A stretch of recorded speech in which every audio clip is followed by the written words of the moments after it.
ijwi ry'impanuro munyakuri. Amakuru ni meza rwose. Ese uri kwerekezayo?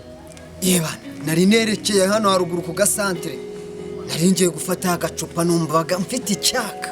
Ubwo ari wabona ugiye kuvumba Munyakazi. Yes ati wabimenye. Uzi icyaka nari maranye iminsi. Munyaka, ntabwo nakubeshye. Nge nakoreka umuntu kumara icyaka. Karwoze Petero nawe urasetsa.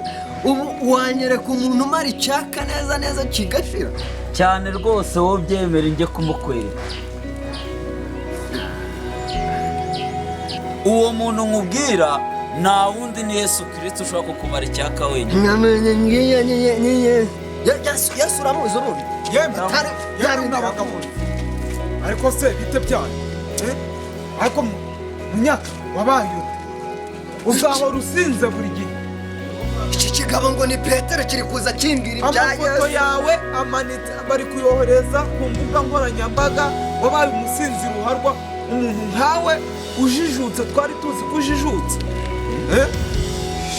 Reka nkubwire, uzi ko kubaha Uwiteka ari bwo bwenge, kuva mu byaha ariko kujijuka.